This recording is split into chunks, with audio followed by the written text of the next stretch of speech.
같이 기도하시겠습니다. 사랑의 하나님, 오늘 주일을 맞아 하나님께 예배하게 하시면 감사합니다. 세상의 빛으로 오신 주님을 찬양하며 이 시간 우리 삶 가운데 어둡고 연약한 부분을 주님은 아시오니 우리가 어둠 속에 속하지 않고 주님의 말씀과 은혜로 빛 가운데 설 수 있도록 도와주시옵소서. 주님, 우리가 주의 보혈을 의지하게 하시고 주의 은혜로 저희를 붙들어 주시옵소서. 우리의 죄를 용서하여 주옵시고 주의 선하심을 따라 주님의 인도하심을 믿고 순례하기를 원합니다. 우리 교회 지체들을 돌보아 주옵시고 학업과 사업 그리고 가정에서 항상 주님을 믿으며 우리의 기도는 땅에 떨어지지 아니하고 있습니다. 주님은 우리가 기도하는 것보다 더 좋은 것으로 채워주시고 우리가 계획하는 것보다 더 좋은 곳으로 인도하여 주실 것을 믿습니다. 날마다 주님을 의지하고 살아계신 하나님과 동행하는 삶이 되기를 원합니다. 우리의 짐은 주님께 내려놓고 주님을 사랑하기를 원합니다. 오늘 말씀을 전해주시는 목사님과도 함께 하셔서 성령 충만한 말씀을 전하게 하여 주옵소서. 이 예배의 모든 시종을 주님께 맡기고 예수님의 이름으로 기도드립니다. 아멘. 주신 우리 아버지 이름을 거룩히 여겨주시옵소서.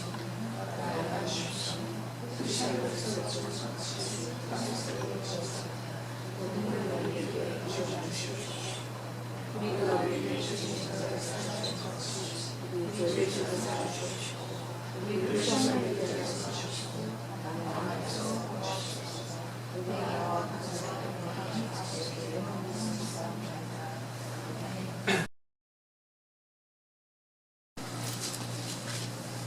예수 그리스도의 태어나심은 이러하다. 그의 어머니 마리아가 요셉과 약혼하고 나서 같이 살기 전에 마리아가 성령으로 잉태한 사실이 드러났다. 마리아의 남편 요셉은 외로운 사람이라서 약혼자에게 부끄러움을 주지 않으려고 가만히 파혼하려 하였다. 요셉이 이렇게 생각하고 있는데 주님의 천사가 꿈에 그에게서 나타나 말하였다. 다윗의 자손 요셉아, 두려워하지 말고 마리아를 내 아내로 맞아들여라. 그 태중에 있는 아기는 성령으로 말미암은 것이라. 마리아가 아들을 낳을 것이니 너는 그 이름을 예수라 하여라. 그가 자기 백성을 그들의 죄에서 구원하실 것이다. 이 모든 일이 일어난 것은 주님께서 예언자를 시켜 이르시기를 보아라, 동정녀가 잉태하여 아들을 낳을 것이니 그의 이름을 임마누엘이라 할 것이라. 하신 말씀을 이루려 하신 것이라. 요셉은 잠에서 깨어 일어나서 주님의 천사가 말한 대로 마리아를 아내로 맞아들였다. 그러나 아들을 낳을 때까지는 아내와 잠자리를 같이 하지 않았다. 아들이 태어나니 요셉은 그 이름을 예수라 하였다.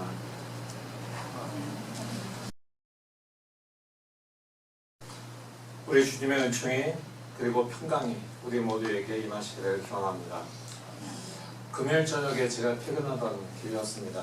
아내가 운전하는 차를 타고 저는 조수석에 앉아서 잠시 눈을 감았다 떴다 하면서 있었는데 아내가 저 사람들 좀 봐 그러는 거예요. 그래서 저희가 리버티에서 나와서 바로 뉴서클을 탔을 때인데 갑자기 차가 이제 밀리는 상황이니까 천천히 가던 중에 저 사람들 좀 봐. 그래서 저도 눈을 뜨고 옆을 보았습니다. 근데 반대편 차선도 역시 차가 좀 밀리던 상황이었어요. 그랬는데 갑자기 두 사람의 운전자가 차에서 내려서 도로 중앙에 잔디로 분리되어 있는 데서 서로 치고받고 싸우기 시작하는 겁니다. 그렇게 뭐 펀치를 한 10대 번 주고받았을까? 그러더니 저는 안 보였는데 아내가 이제 차가 움직이면서 아내가 본 것에 의하면은 이 사람들이 각자 아무 일도 없었다는 듯이 갑자기 막 주먹을 주고받다가 갑자기 자기 차로 돌아가서 다시 운전을 하고 갔다는 거예요. 그래서 뭐 이런 일이 다 있나 라는 그런 생각을 해보았는데 아마 차가 밀리는 상황에서 서로 끼어들고 뭐 이렇게 하다가 시비가 붙었는데 차가 좀 밀리니까 이때다 싶어서 내려서 서로 주먹다짐을 하고 차가 움직이니까 다시 타고 간 것으로 보입니다. 뭔가 좀 우리가 사는 세상이 평화를 잃어버린 지 좀 오래된 것 같습니다. 조금만 지나가도 사람들은 조금의 그 불편함을 참지 못하고 조급해졌고요. 거칠어졌고요. 얼굴에는 분노가, 또 입에는 험한 말들이 일상으로 튀어나오는 것을 보게 됩니다. 그것이 단지 세상살이에 바쁜 어른들만의 일이 아니라 아이들에게도 그게 똑같이 전달이 되는 것, 똑같은 그 감정이 흘러가면서 서로에게도 그런 험한 말들을 주고받는 그런 아이들을 스쿨버스 안에서 종종 보게 됩니다. 상식적인 가치체계가 무너지고, 그리고 자신의 이익을 위해서는 무엇이든지 수단 방법을 가리지 않는 그런 사람들이 지금 득세하고 살아가는 그런 세상이 되어버리고 만 것 같습니다. 이런 세상에서 우리가 무엇인가를 바꿔하기에는, 무엇인가를 좀 변화시키기에는 우리의 힘이 너무 부족하지 않은가, 그런 생각을 해봅니다. 그렇지만 우리는 대림절기를 보내면서 매 주일마다 촉을 이렇게 하나씩 밝혀나가고 있습니다. 이 촉을 하나씩 우리가 밝혀나가는 것처럼 그때마다 세상이 조금씩 좀 밝아질 수 있다면, 그렇다면 촉을 몇 개 더 켜서라도 우리는 세상을 밝혀야 되지 않을까라는 그런 생각을 해봅니다. 결국 그러기 위해서는 예수께서 우리에게 대림절기에 소망으로, 평화로, 기쁨으로, 사랑으로 오신 그 의미를 우리가 삶으로 살아내서 우리 하나하나가 각자 소망의, 또 기쁨의, 사랑의, 평화의 촛불로 살아가서 세상을 밝혀야 되지 않을까 생각을 해봅니다. 어둠 속에서는 어떤 일이 일어나는지 알 수 없습니다. 하지만 빛이 밝혀지면 어둠 속에서 일어나던 일들이 하나 둘씩 드러나게 마련입니다. 물론 그 중에는 어둠 속에서 은밀하게 행해지던 추악한 일들, 더러운 일들이 나타날 수도 있겠죠. 반면 빛으로 인해서 지금 우리가 서 있는 그런 상황을 자세하게 볼 수 있고, 우리가 가야 할 길을 밝히 우리는 볼 수 있기도 합니다. 또한 빛을 통해서 우리의 사랑과 소망과 기쁨과 평화를 오시는 그리스도께서 우리와 함께 하신다고 했던 바로 그 약속을 우리는 다시 한번 마음에 품고 이 세상을 살아갈 수 있는 그런 용기를 얻게 됩니다. 빛으로 오시는 주님께서 우리도 세상의 빛으로 부르신 것을 우리가 잊지 않는다면 작은 불꽃으로 사람들에게 밝은 세상을 우리가 보여줄 수 있을 것입니다. 우리가 세상의 빛으로 헌신하기를 다짐하고 그렇게 살아간다면 무너진 가치체계가 다시 한번 회복되는 그런 일도 가능하지 않을까라고 소망해 봅니다. 물론 그 과정은 녹록치 않을 것입니다. 우리에게 어떤 비난이 올 수도 있고 우리에게 위협이 올 수도 있습니다. 그렇지만 우리가 주님께서 세상의 빛으로 살라고 하신 그 명령은 우리가 잘 살아낸다면, 참고 잘 살아낸다면 우리가 주님께서 세상을 변화시키는 것을 바라볼 수 있게 될 것입니다. 성서일과의 오늘 이야기는 우리에게 예수 탄생의 이야기에서 빼놓을 수 없는 한 사람의 이야기를 전해주고 있습니다. 그는 나사렛의 목수 요셉입니다. 우리는 예수 탄생의 이야기에서 요셉의 역할을 아주 작은 역할 정도로 여길 수도 있습니다. 사실 예수 탄생의 이야기에서 마리아, 동방박사, 목자들 이렇게는 다 좀 무언가 한 롤을 차지하고 있는 것 같은데, 요셉의 이야기에 대해서 우리가 그렇게 많이 다루고 있지는 않은 것 같습니다. 하지만 당시 상황에서 요셉의 역할이 없었다면, 예수의 육신의 아버지 역할하는 요셉의 역할이 없었다면 아마 동정녀가 하나님의 영어로 인해서 예수를 잉태한 사실에 대해서 요셉이 당시의 관습을 그대로 그랬다면 우리는 예수 탄생의 이야기가 완전히 다른 스토리로 변한 것을 볼 수도 있지 않았을까요? 요셉은 당시 사회적 관습에서 수치스러운 일로 여기질 뻔한 그런 일을, 조롱거리로 변할 만한 그런 일을 자기의 조용한 순종과 포용을 통해서 예언의 성취로 전환시킨 그런 인물입니다. 그렇기 때문에 요셉의 역할은 그저 다윗의 혈통을 이었던 그런 역할을 넘어서 이 세상의 구원자로 오시는 예수에 대한 예언을 적극적으로 그냥 성취했던 사람입니다. 동정녀를 통한 예수의 탄생은 우리의 상식을 뒤엎는 일이 분명했습니다. 당시에도 마찬가지였습니다. 하지만 마태복음 1장의 시작 부분은 아브라함과 다윗의 자손이 예수의 계보를 제시하면서 우리의 상식을 뛰어넘는 하나님의 역사를 우리에게 또한 보여주고 있습니다. 마태는 아브라함의 자손이요 다윗의 자손이 예수의 계보는 이러하다라는 그런 이야기로 자기의 복음서를 시작합니다. 누구는 누구를 낳고 누구는 누구를 낳고 이런 구절이 계속해서 반복이 되죠. 그래서 처음 성경을 접하는 사람들은 지루하다, 계속 낳고가 계속된다라는 생각을 할 수도 있습니다. 그러다가 마지막 17절에 그러므로 그 모든 대수는 아브라함으로부터 다윗까지 연례되어 다윗으로부터 바빌론으로 끌려갈 때까지 14대요 바빌론으로 끌려갈 때로부터 그리스도까지 연례되이다 라고 마무리를 합니다. 근데 잘 살펴보면 이 족보는 뭔가 좀 이상합니다. 우선 8절에 요람이 우시야를 낳았다고 되어 있어요. 근데 요람과 우시야가 바로 아버지와 아들로 이어지는 게 아닙니다. 그 중간에 3명이 더 있어요. 그러니까 그거는 한 대라고 계산할 수가 없는 그런 것인데 그렇게 되어 있습니다. 3대가 생략이 된 거예요. 아하시아, 요아스, 아마샤가 빠져 있는 겁니다. 또한 거룩하신 하나님의 아들 예수의 족보다라고 하기에는 인간적인 부족함을 보이는 사람들이 너무 많이 들어가 있습니다. 무언가 좀 이렇게 인간적으로 거룩한 하나님의 아들 예수의 족보니까 좀 뛰어난 사람들이 쭉 좀 들어가 있었으면 좋겠는데 우리가 성경에서 봐서 그동안 익숙해 알았던 사람들 중에서 그래도 참 뛰어난 사람들이 많이 있었는데 그 사람들의 이름이 좀 들어갔으면 좋겠는데 거기에는 인간적으로 무언가 부족한 사람들이 들어가 있습니다. 우리가 믿음의 조상이라고 이야기하는 아브라함도 사실은 자기의 목숨이 위태로워지니까 아내를 여동생이라고 2번이나 속이기도 했던 그런 사람입니다. 야곱은 또 어떻습니까? 형과 아버지를 속이고 야반 도주에서 떠나갔던 그런 인물이기도 하고요.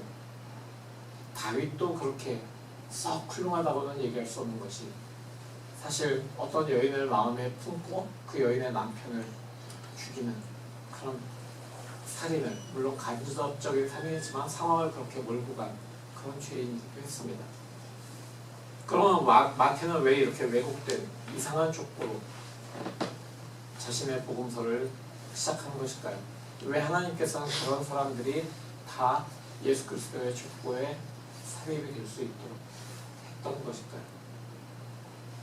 마태가 이런 왜곡을 한 것은 아브라함으로부터 시작된 하나님의 구원사가 예수 그리스도의 탄생으로 정점을 이룬다라고 하는 그 사실을 강조하기 위한 것이라고 볼 수 있습니다. 또한 자신의 아들을 위해서 완벽한 사람들로 이루어진 족보가 아니라 깨어지고 불완전하고 불명예스럽고 스캔들로 점철된 사람들이 예수 그리스도의 족보에 포함된 것, 그것이 바로 하나님의 회복, 치유, 소망, 그리고 또 다른 삶을 위한 기회를 나타내고 있는 것입니다. 오늘 본문은 마리아와 요셉이 약혼한 사이임을 알려주면서 본문이 시작이 됩니다. 당시 전통에 따르면 약혼을 통해서 남녀는 법적인 부부가 됩니다. 요셉을 마리아의 남편이라고 기록하는 것도 바로 그 이유입니다. 하지만 약혼한 사이라 그래도 바로 그렇게 부부로서 생활을 하는 것은 참 드문 일이었습니다. 당시의 관습도 그랬고 서로 1년 정도 각자 자기의 자라났던 집에서 살아가면서 결혼을 위한 그런 준비를 하는 거죠. 아내는 신부로서 자기가 한 가정의 어머니로 아내로 살아가야 될 그런 모든 것들을 자신의 친정에서 배우기 시작을 하고 남편도 자기가 이제 가정으로 살아가야 할 그 방법들을 하나하나씩 차근차근 쌓아가기 시작하는 것입니다. 그런데 믿을 수 없는 그런 놀라운 소식이 신랑인 요셉에게 들려옵니다. 마리아가 임신을 했다는 그런 소식입니다. 마태는 같이 살기 전에 마리아가 성령으로 잉태한 사실이 드러났다라고 기록을 했습니다. 이 상황에 요셉의 마음이 어땠을까요? 아마 다른 사람들 같으면은 임신이라니, 근데 그것도 성령으로, 아니 무슨 그런 말도 안 되는 소리를 해 이러면서 당장 뛰어가서 무슨 일을 벌였을 수도 있습니다. 배신감에 불어도 떨었을 수도 있습니다. 근데 요셉의 반응은 놀라울 정도로 조용하게 기록이 되고 있습니다. 마태는 요셉에 대해서 그는 의로운 사람이었다 라고 기록하고 있습니다. 우리는 의롭다는 것에 대해서 뭐 이렇게 생각합니다. 의롭다는 것은 사사건건 시시비비를 정확하게 가려서 무엇이 옳고 그른지를, 누가 옳았고 누가 잘못했는지를 정확하게 가려내는 것, 그것이 의롭다라고 우리는 생각할 수 있습니다. 그런데 요셉의 의로움은 다른 방법으로 드러났습니다. 그는 약혼자인 마리아에게 부끄러움을 주지 않으려고 가만히 조용히 파혼을 하려고 했습니다. 자신은 정의롭고 마리아는 부정하니까 파혼을 해가지고 사람들에게 다 알리고, 그렇게 해서 마리아에게 창피를 주고 그녀의 평생에 씻을 수 없는 그 죄가 있다는 것을 사람들에게 인식시켜야지, 이게 아니라 조용히 자신의 아내가 될 뻔했던 마리아를 위해서 조용히 파혼을 하려고 했던 것입니다. 자신을 이롭게 하지 않고 오히려 이유를 숨기고 파혼하면서 상대방을 배려하는 그런 모습을 보여준 것입니다. 바로 그것이 요셉이 보여준 의로움입니다. 그리고 그 의로움이 어떤 결과를 가져옵니까? 세상을 변화시키는, 세상을 구원하는 그런 결과를 가져왔습니다. 조용히 파혼을 진행하려고 하는 요셉의 꿈에 천사가 나타납니다. 그래서 이렇게 말하죠. 다윗의 자손 요셉아, 두려워하지 말고 마리아를 네 아내로 맞아들여라. 그 태중에 있는 아기는 성령으로 말미암은 것이다. 마리아가 아들을 낳을 것이니 너는 그 이름을 예수라고 하여라. 그가 자기 백성을 그들의 죄에서 구원하실 것이다. 그러면서 천사는 이 모든 일이 구약에서 선포된 예언의 성취인 것을 설명을 합니다. 꿈에서 깨어난 요셉은 그 모든 일을 받아들입니다. 그리고 마리아를 자신의 아내로 받아들입니다. 그리고 아기가 태어날 때까지 마리아와 잠자리를 하지 않았고, 아기가 태어나자 그 이름을 예수라고 짓습니다. 오늘 본문에 기록된 이 이야기에서 요셉의 의로움, 이것은 결코 쉬운 일이 아니었습니다. 아무리 하나님의 계획이고 구약에 기록된 예언의 성취라고 우리가 이야기한다고 해도 왜 나죠? 라고 하는 질문이 당연할 것 같습니다. 이 자리에 있는 우리 중 어느 누구도 이 일이 자기 자신에게 일어난다면, 그렇다면 아무리 천사가 꿈에 나타나서 설명을 한다고 해도 이게 하나님의 은총을 받은 거네 라고 생각할 분은 아마 그렇게 쉽게 나타나지 않을 것 같습니다. 그런데 하나님의 은총은 항상 우리가 생각하는 것처럼 아름답고 풍요롭고 귀한 그런 것으로 다가오지 않는다는 것입니다. 하나님은 종종 자신이 선택한 사람들에게 은총을 주시되 그들에게 부와 건강, 안락한 삶, 쉽고 편안한 그런 길로 은총을 내리시지는 않습니다. 의로운 요셉이 예수 그리스도의 육신의 아버지로 선택되는 순간 그에게 다가온 하나님의 은총은 의심, 수치, 스캔들, 근심이었습니다. 하나님의 은총은 요셉에게 자신이 살아오면서 배웠던 모든 전통과 관습, 그리고 문화를 뒤집는 그런 삶을 요구하였고, 자신이 선택하지 않은 혼란 속으로 요셉이 들어가도록 만들었습니다. 그래서 요셉에게는 꿈속에 천사가 나타나서 이 모든 일이 하나님의 역사하심임을 말해주는 그런 과정이 필요했는지도 모르겠습니다. 괴롭고 힘든 고통의 시간 속에서 요셉이 내린 결정은 그에게, 더 나아가 온 인류에게 은총으로 이루어졌습니다. 그 은총의 결과가 바로 임마누엘입니다. 사랑하는 성도 여러분, 임마누엘의 은총은 요셉이 겪은 고통의 경험을 통해서 우리에게 주어졌습니다. 우리가 인생의 가장 어두운 시간을 보낼 때, 관계의 실패로, 사업의 어려움으로, 사랑하는 사람을 주님 곁으로 떠나보낸 그 슬픔으로 허전함으로 힘들고 지치게 만드는 세상 일과 학업과 모든 일 속에서 혼자서 몸부림칠 때, 모든 것을 포기하고 싶을 때, 바로 그 모든 순간에 주님이 우리와 함께 계신다는 그 임마누엘의 은총, 그것을 기억하시기 바랍니다.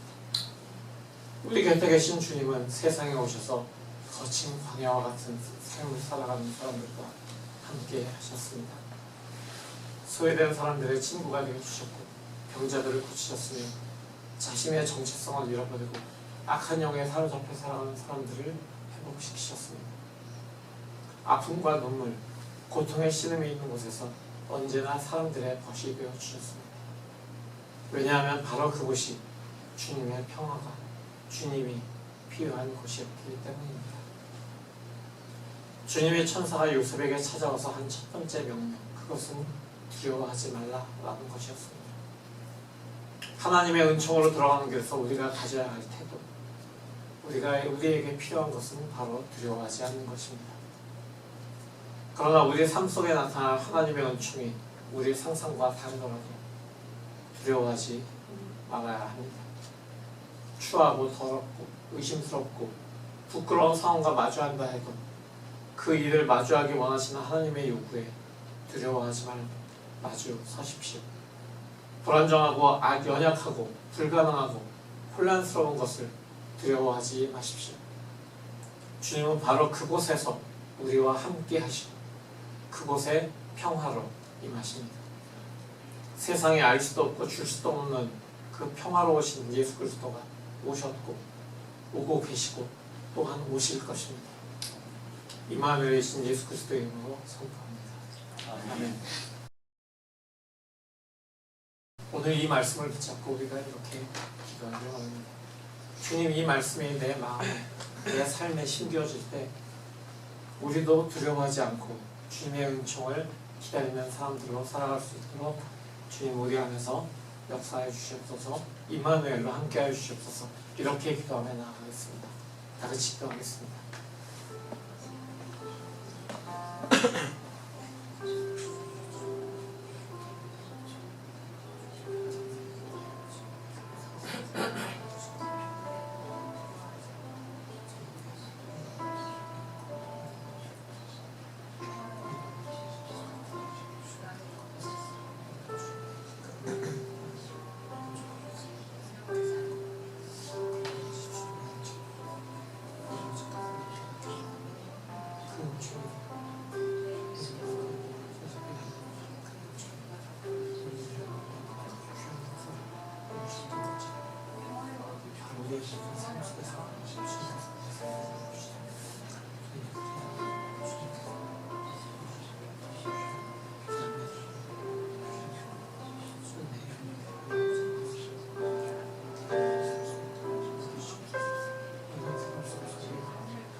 어지러운 세상 속에서 우리에게 임하시는 주님의 은총을 인하여서 감사와 영광을 주님께 올려드립니다.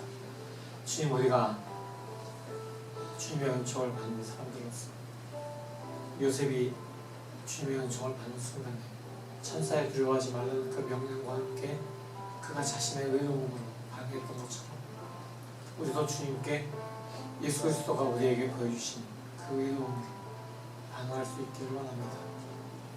주님께서 우리에게 부어주시는 그 은총이 우리가 생각한 것과는 다른 상황들로 전개될지라도 그 은총의 그 모든 순간에 임마누엘로 우리와 함께 하시는 주님이신 것을 우리가 믿으며 두려움 없이 담대하게 세상을 이긴 주님과 함께 이 세상에서 살아가고 이 세상을 주님의 빛으로 변화시킬 수 있는 그런 귀한 통로로 사용될 수 있도록 주님 우리 안에서 역사하시고 우리를 통해서 역사하여 주시옵소서. 요셉에게 내렸던 그 은총처럼 우리에게도 주님의 은총이 그 모든 우리의 은총, 주님의 은총이 되는 그 모든 순간에 우리가 주님께 순종하고 그 순종으로 반응하여 주님의 임마누엘 그 역사하심을 그 열매를 받아볼 수 있도록 주여 함께하여 주시옵소서. 예수 그리스도의 이름으로 간절히 기도합니다. 아멘.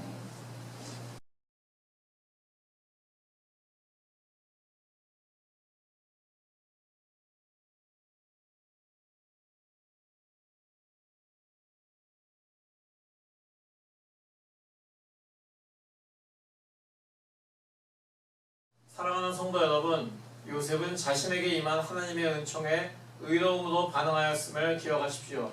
평화의 왕 임마누엘이신 예수 그리스도가 우리와 함께 계시고 우리에게 평화를 주십니다. 아멘. 평화가 필요한 곳에 참된 평화를 주시기 위해 오시는 주님을 찬양합니다. 이 땅에 주님의 평화를 이루시고 그 나라를 다스리시는 임마누엘을 기다립니다. 우리에게 임마누엘의 은총을 허락하시는 감사드립니다. 곧 오소서 임마누엘. 아멘. 이제는 우리 주 예수 그리스도의 무한하신 은혜와 아버지 하나님의 지극하신 사랑하심과 성령님의 내주하시고 인도하심이 이제 주님의 은총을 바라며 세상으로 나아가는 모든 사랑하는 주님의 자녀들 모두 위해 그들의 가정과 학업과 일터에 영원토록 함께 하시옵기를 간절히 축원하옵나이다. 아멘.